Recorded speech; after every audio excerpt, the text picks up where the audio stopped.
يا نفس أخو عبده وفضل العليله ذي ما استوى حظش ولا طاب الإشفال. هكذا الدنيا الدنية بخيله وما تجود إلا على الناس الانذال.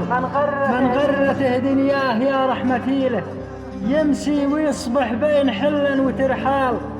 مشغول بطماعه وجمع الحصيلة ما همه إلا كيف ينصب ويحتال. ناسي بإن الموت عد بيجيله لو راس ماله صعب عده والجمال.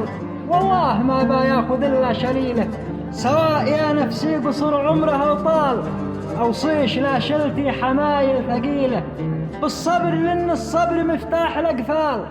أحيان نتكتف سنين طويلة ما عاد يفك الوقت قيده والإغلال.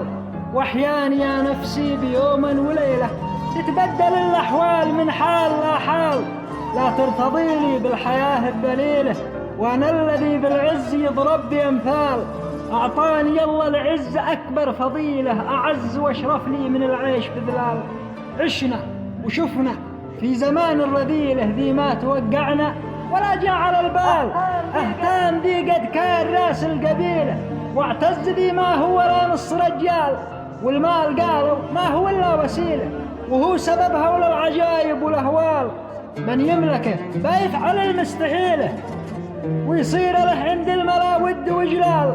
في كل موقف نسمع القيل قيله بعده ولو ما له صله بالتقبيال. قال المثل عز القبيلي صميله وأنا أقول عز القبيلي هو المال. وأنا أقول عز القبيلي